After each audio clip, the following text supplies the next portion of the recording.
Hello and welcome. Thank you so much for joining me on my program. I appreciate you wherever you are connecting from. If you are joining me from any part of the world, I thank you very much for your contributions on this channel.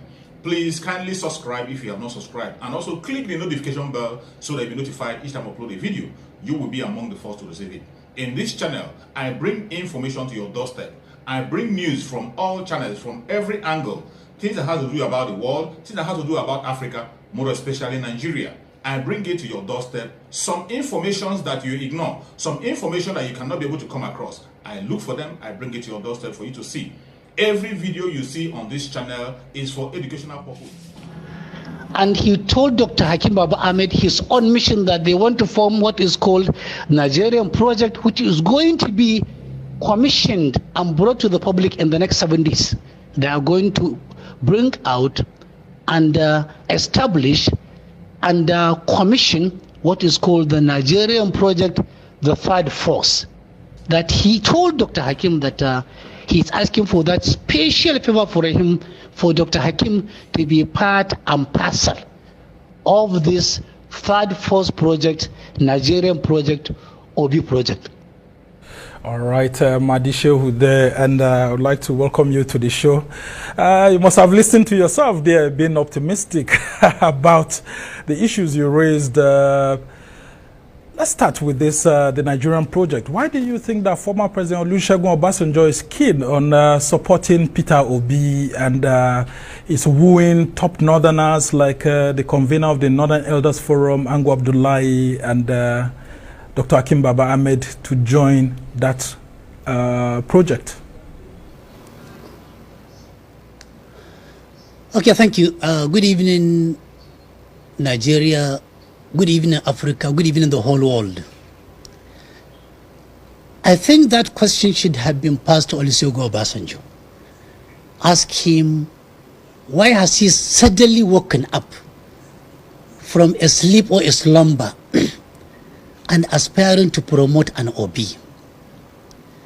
I'm saying that so that you can hear from the horse's mouth, but I'm sure he's going to be economical in telling you the truth. But my intervention is going to be rooted into ancient antiquity, history, philosophy, and logic of Oban Obasanjo.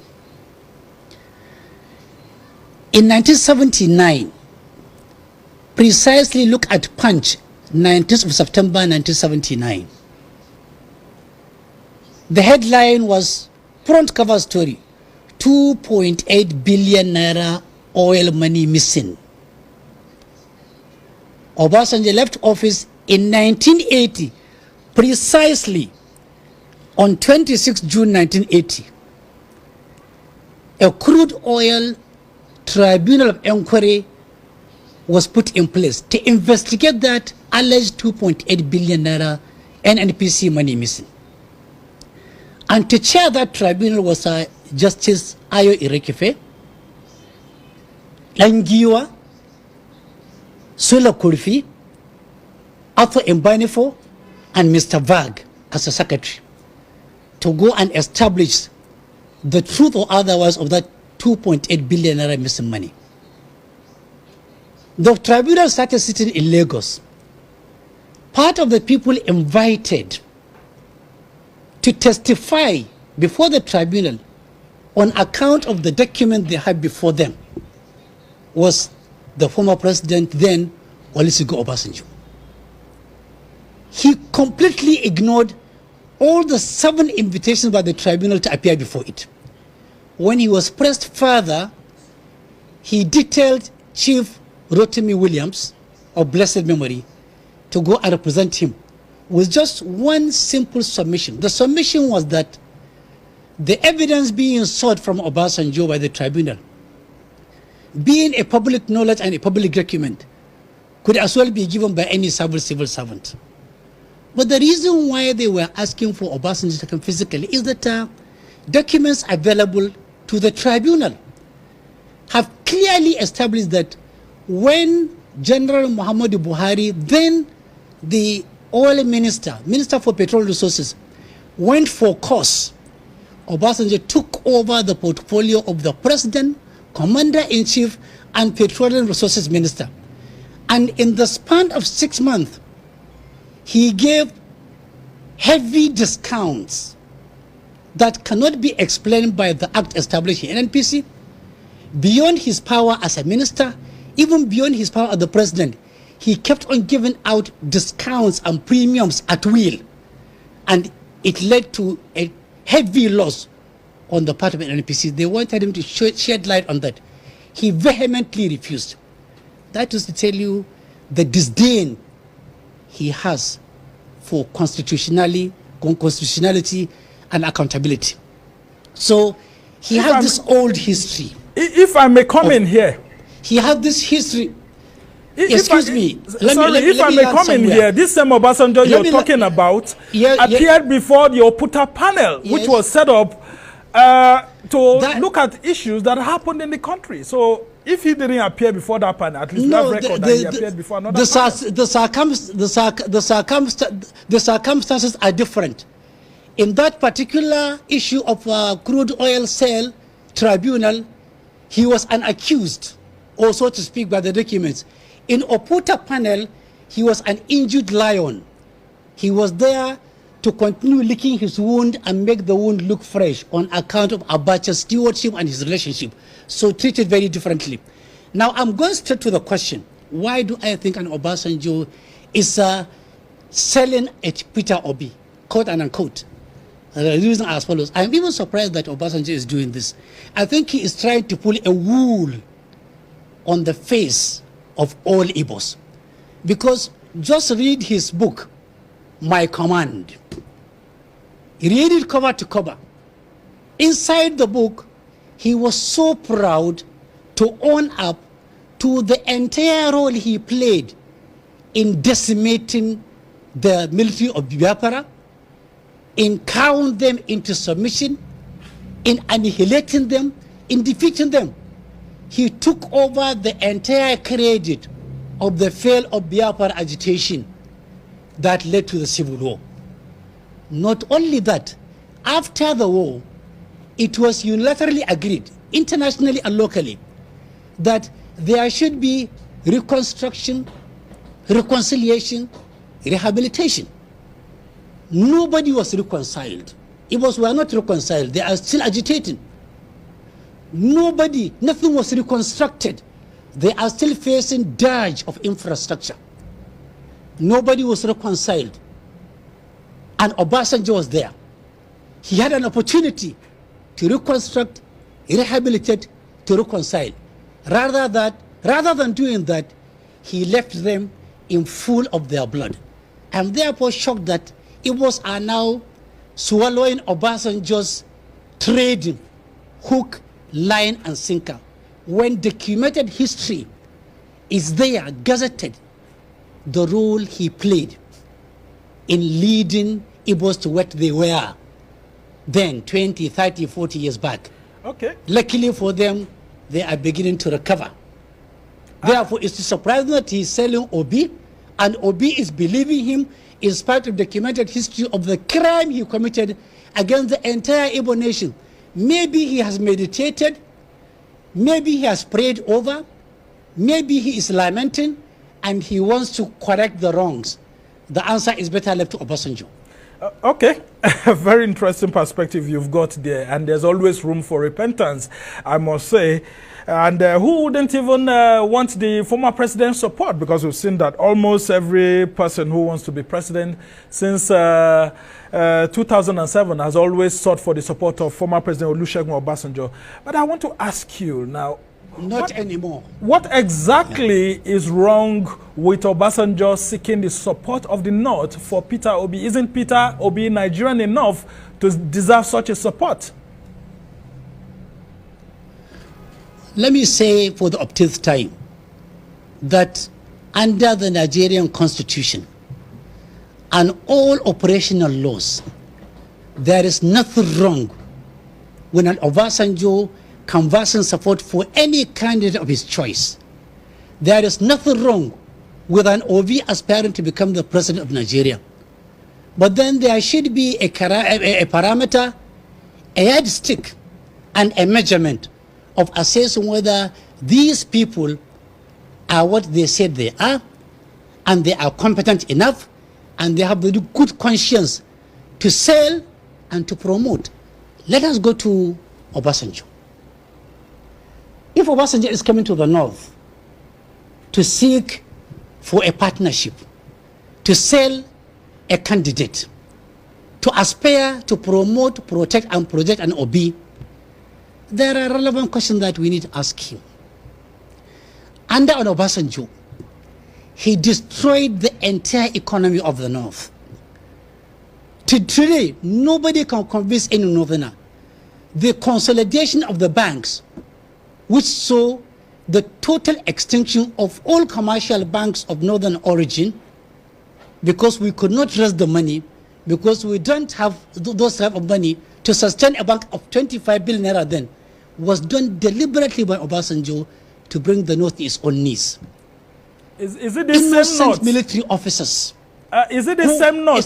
Sorry to intervene there. Is it the same note that Atiku Abubakar was vice president in that government and had a lot of senators, a lot of federal ministers and all of that? Under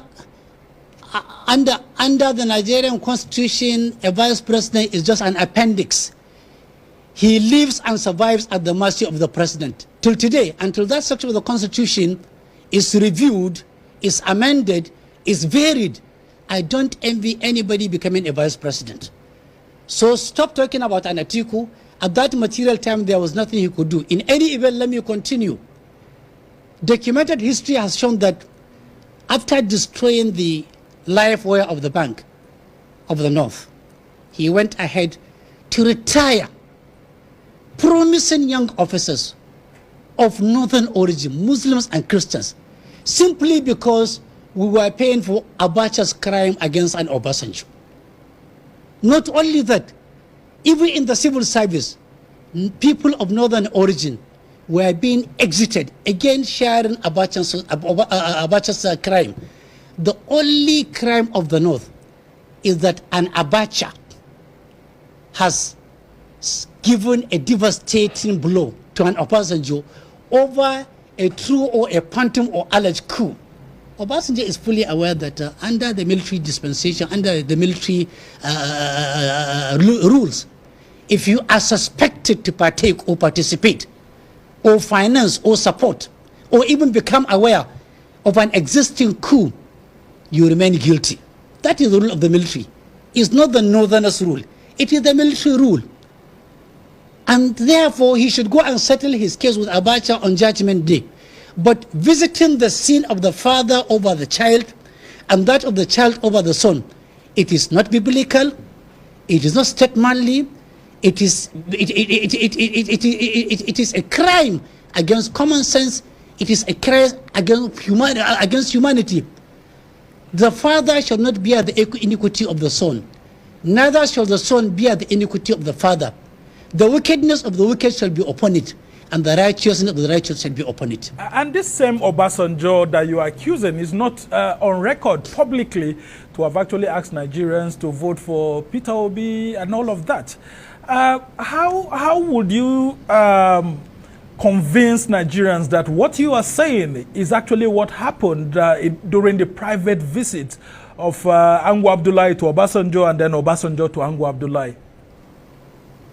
Well, in the first place, the day after this, the meeting which took place last week, Ango called the correspondent of Daily Trust, and you can check Daily Trust. He reported that Obasanjo was in Ango Abdullahi's residence at Zaria, and that part of what they discussed were as follows: that they have agreed that Atiku and Bola Tinubu are no options. This was made public. It's in public domain. Yes, that's on record. But he didn't say that they should vote for Peter Obi. Hold on, please. It is on record. Nobody can disclaim that. Number two, Obasanjo has a disdain for Bola Tinubu, for Bola Tinubu's extra courage, extra guts, extra audacity to take Obasanjo to court on account of the creation of additional local government development areas in Lagos. Up to the Supreme Court and Bola Tinubu won. It was only on the coming on board of the next president after Obasanjo that Lagos money was released. He has that disdain for Bola Tinubu. And he told the government that Bola Tinubu is not an option because he has so many issues surrounding himself, his personality, his genealogy, and his academic qualification, such that he have the fear that maybe, probably, perhaps, Bola Tinubu may not make it to the presidential polls. And of course, Ango Abdullahi told him that my grudge with Atiku is that in 1999, I am supposed to have been nominated as the vice president of Atiku. But somehow I was blocked. Even a ministerial slot was not given to me. For that reason, I will never promote an Atiku. Where did I get this story? The moment Obasanjo left Zaria, the following day he went to Abuja and reported back to his group what transpired. And I have said that in my clip, I have said enough. He reported to them that he has reached out to Ango Abdullahi, and he promised Ango Abdullahi that if he supports his own project, the third force, he will ensure that Ango Abdullahi plays a prominent role, an epicentral role, an important role in the Obi project. Similarly, he gave the same offer, the same assurances to Hakim Baba Ahmed. What I don't know is whether Ango Abdullahi and Hakim Baba Ahmed have given him in wholesale and retail their commitment. Maybe passage of time will bring out the truth of the actual thing and the actual answer they gave an Obasanjo. But for sure, if Obasanjo is not promoting Atiku, and he will never do that, if he's not promoting Tinubu, he will never do that. He is not going to promote Kwankwaso. We all know this. Who is he going to promote? The answer is very clear. It's an Obi, and he has never hidden his quest for a power shift to the southeast. He has always said that they are being treated with ignominy. It's unfair. They are the people who have not yet tested the presidency. There are so many antecedents. There are so many instances. He doesn't have to come out. And what are the problems that the North has with Peter Obi? Is the North rejecting him, or the North welcomes Peter Obi with open hands, with open arms to actually come we want to Peter. eat? We want Peter Obi to come over to the North himself, not through a surrogate or through a conduit pipe or through a third party. Let him come directly to the North. Instead of going to this house and that house and those houses, there are millions of stakeholders. Let him give advance notice that I'm coming to the North, I'm coming to Kano, I'm coming to Kaduna, I'm coming to this place, to Sokoto, on zonal basis. Let everybody converge and ask me all the questions, and I'll give all the answers. And if that happens to be, I assure you, I will ask him 4 innocent questions. And I want the answer in public. The first question is, we've seen clips going around, not doctored ones, authentic clips, that Obi is given an ample support to Biafran agitators. IPOB, the outlawed criminal gang of IPOB, who have been killing and maiming and killing military, killing SSS, killing everybody, killing Muslims and Christians in the name of agitation. He has been supporting them openly. He has been saying that they are not criminals. They are not a terrorist organization. Do you have evidence to this effect? Because we haven't seen a Peter Obi coming out, except if you have some evidence of private conversations against him. Were you to go on break now, before you come back, I want you to have the courage. I will send you a clip now on Peter Obi's support of IPOB. I will send it to you when you go on break, and I hope you can play it to the public. Number 2, it is still in our fresh memory that when Peter Obi was presiding over at the governor of Anambra State, we have it on Punch, on Tribune, on Daily Trust, on Leadership, on The Nation. The instruction he gave that all northerners who are staying in his own states must go and register, go through a census, hang an ID card before they can transact any business. That is extremely segregative. It only took the intervention of Kwankwaso, visited him and said, Obi, if you insist on implementing this year's state law on northerners, I will go back to Kano where I have millions of traders who are of Igbo extraction and do the same. That was what checkmated Obi. Number 3, you can't even count the number of northerners killed, maimed, incapacitated, dehumanized while Obi was presiding over. And mom was the word. You have seen it on the social media. His first child was wearing complete Biafran outfit and he was marching the Nigerian flag. Well, we cannot independently verify that picture right now because it's been a subject of controversy if it's his son or not. I have the media handle verified of his son. He posted that picture. If your child can trample over the Nigerian flag, wear Biafran uniform, and you want to preside over Nigeria, come to the north and tell us that what will happen to the north when you take over with that psych in your household. Are you going to excise the entire bribery out of Nigeria? Are you going to send the entire northerners to Niger Republic, to Benin? What will be our own fate? We will ask him endless questions as a governor, as a Nigerian, as somebody aspiring to preside over Nigeria. There are endless questions to that aspiration. You actually said you had 4 points because we have to go on break right now. But before you said the last point, I want to let you know that Peter Obi actually visited the north as a as an intending presidential aspirant in the People's Democratic Party. As a presidential aspirant, I was on the entourage of Peter Obi that went around several states, Kano, Maiduguri, way up onto Gombe, way up onto Kebbi, Sokoto, and all of that. So I want to place that on record that he visited, but not as Labour Party presidential candidate, but he visited as a presidential aspirant during the PDP. Let me give you the analogy.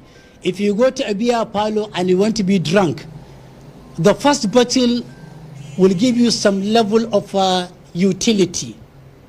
The second bottle will add up to your utility. The third bottle will make you tipsy. Subsequent bottles will make you drunk. His visit under PDP is similar to somebody who went to the pub, took a bottle of wine or beer, and started becoming tipsy. After being tipsy, he left and he joined Labour Party. We want him to come over the north again, not drunk in coat, not tipsy, but in his real sense as a Labour presidential aspirant, and talk to us. We are open to speaking to people. We are open to listening to the people, but we want people to speak from one side of the mouth, not from the other side of the mouth. All right, and I'll ask you, Madishe, to hold on while we go on this short break. When we come back, the conversation continues with you. You're still watching the Arise interview. Plenty more still ahead, including the issues of who the presidential candidate of the Labour Party is, and if indeed there's a fear among northerners that Peter Obi, if he becomes president, may not be favorable to that part of the country. We'll be examining all of this when we come back